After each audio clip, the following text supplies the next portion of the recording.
Hey guys, it's Mr. V. I'm going to be doing a book review today for Low Men in Yellow Coats. This is technically considered a novella by Stephen King. It's in the book Hearts in Atlantis, which is also by Stephen King, but this is the novella in the book. Again, I'll just be doing a review for Low Men in Yellow Coats.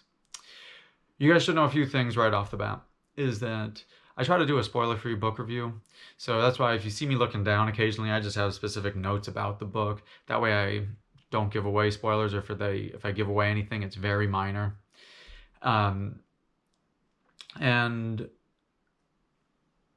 something else you should know about this book, Low Men in Yellow Coats, is while it is technically considered a novella, I consider this a novel because it is, I don't remember the exact page count, but it is like 330 or 350 pages, to where in my point of view, that is not a novella, to where that is a full novel.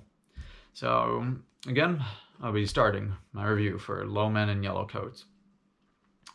So the book is basically about a kid, Bobby, and just his life, where he's living, and he sees a neighbor coming in. The guy's name is Ted. I think it's Brodigan. I don't know how to pronounce the guy's name, but he moves in, and Bobby starts to get to know who Ted is. Ted is an adult, and Bobby's a kid, and they get to know who each other are and like the backgrounds, and that's about as far as I can go without spoiling anything. So I actually like this book a decent amount, and you'll hear more about it in a second. Is that, I thought it had a nice beginning because I thought he set the scenery very well. That Stephen King, like, you could just picture the scenery, and I thought he did a great job with that. And that's why, I thought it was a very nice beginning, and that also, in the beginning, when I was reading it, I couldn't tell if it was going to be a fantasy book or a horror book, because there are elements of both where you can start to see, like, is he going to go the fantasy route or is he going to go the horror route?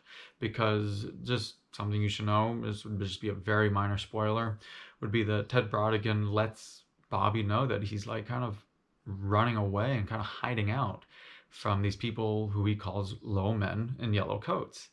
And, he doesn't explain why, but he talks about it, and that's why you're like not sure, is it going to be horror or is it going to be more fantasy? Because also at one point in the book, because this place the book takes place in 1960, and at one point, Ted Brodigan, who is into novels, and so is Bobby, they talk about The Exorcist, which was released much later, and Ted even realizes his thoughts are like, oh, he accidentally released The Exorcist. And he even tells himself that, oh, I did not mean to do that. The book has not been invented yet. The Ted Brodigan really says that. So that's why it's like you're wondering what's happening. And that's why you can see, like, is it a fantasy or is it more horror? Because it's like, does this have to do with time travel? Is it like a multiverse theory? Is it reliving of a life? We have no idea. But it's in a fun way. It's definitely in a fun way. So that's why, I thought he did a very nice job with that. And another thing that, I enjoyed about the book was Stephen King basically gave you a perfect portrayal of what it's like to be a young kid again. And I say that like with the Huckleberry Finn style. For those who have read Huckleberry Finn or Tom Sawyer, would know what I'm talking about, in that, like, he shows what it's like to be a kid in, like, how they act. The conversations they have. The conversations they have aren't like what adults have. The way they act, the way they get revenge, or the way they pull a prank on somebody is very different than what an adult would do. So that's why I said it's very similar to, like, the Huckleberry Finn style. And it also makes it pretty easy to read because of that. And one thing, especially in the beginning, there weren't many characters, which I thought was good. He added more a little bit later, but for the most part, there weren't too many characters, and that that was nice. Because I don't like books where there's just way too many characters, and Stephen King is known to do that at times, where he just packs way too many characters in there. And something that is nice also is that he gives great conversations between the characters to where it feels pretty real. And what I mean by that is it goes back to one of my things earlier about that Huckleberry Finn style, that is like he portrayed what it would be like, what the conversations the kids would have, or the conversation an adult would have with a kid, and vice versa.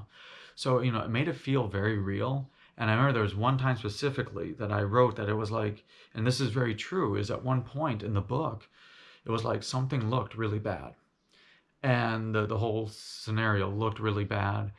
And when the adults were talking and with the kids were there too, it was like they just told the truth, yet the one of the characters didn't believe it. And they even said specifically that one of the kids even said it made no difference if they told the truth or a lie, because the other person didn't even believe it. So it made no difference. And we have all run into those situations where it's like people believe what they want to believe, whether you're telling the truth or not. As soon as you start, even if you explain the truth, they believe what they want to believe. So, I thought that was a really cool element. He's done that in other books, which is if you go back to like Eyes of the Dragon, if you guys go check my book review on that, I talk about that in there as well. So, I thought Stephen King did a great job with that in this book.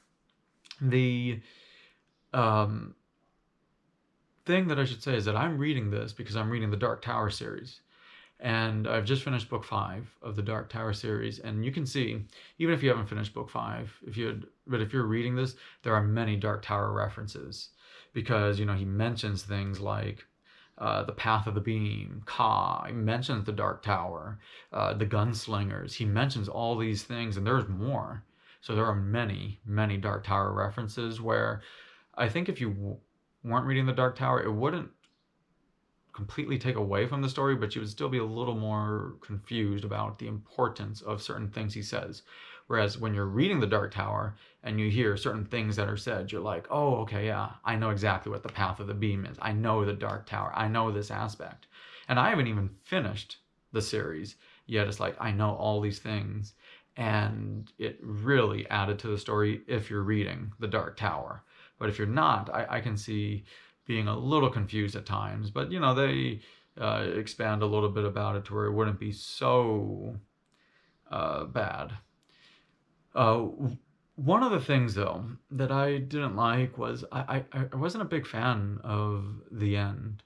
The end was a decent end, but it was not. I don't know. It just wasn't as fulfilling as I thought it would be, given the book. Given the story. I thought it would have ended differently, or they would have done a different style. And I'm not saying it's bad, because we have to remember this is just the first part in Hearts in Atlantis. People say that you can read this by itself, but this is just the first part in Hearts in Atlantis, so that's why the ending may not have been as satisfactory as I liked. Because again, this is just the first part. This is not a standalone novella.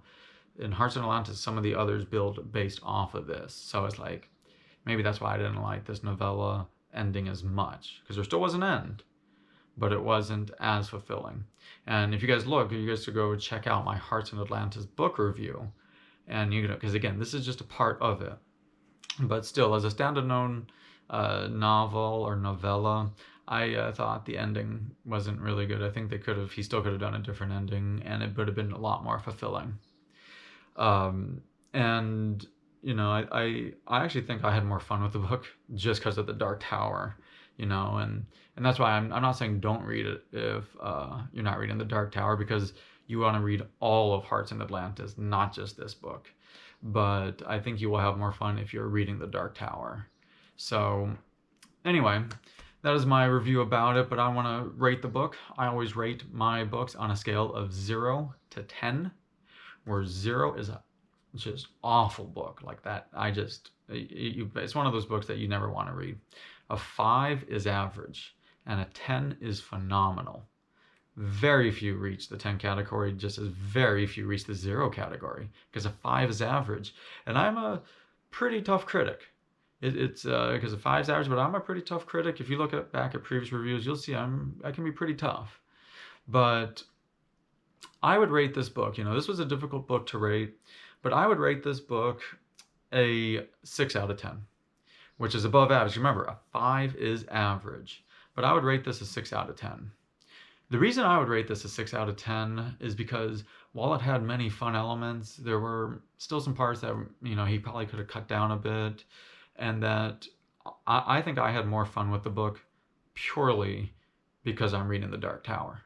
And that I knew some of these extra aspects, and then it made me think back to The Dark Tower and wonder more things about The Dark Tower, to where that's why I rated it a 6. It's still above average, and it's not easy to move even 1 point up in my rating system.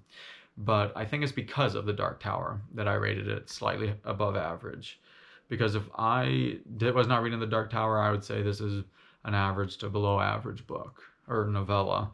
But again, I need to reiterate, this is just part of Hearts in Atlantis. So that could be a factor, that should be a factor, that this is just part of Hearts in Atlantis. This is the novella within the whole story in Hearts in Atlantis. So please go check my review in Hearts in Atlantis to get the overall picture of the book. But yeah, for the novella alone, I would rate it a 6. If you guys are reading The Dark Tower, I would definitely recommend this, but I would recommend this probably after like book 4. But definitely, if you're reading The Dark Tower, you guys should be reading it. Again, 5 is average on a scale of 0 to 10. A 5 is average. I rated this book a 6. Now, if you guys disagree, have any comments, please comment below. I hope you guys click the subscribe button. Thank you for watching my book review. This is Mr. V. Hope you guys go and enjoy the book.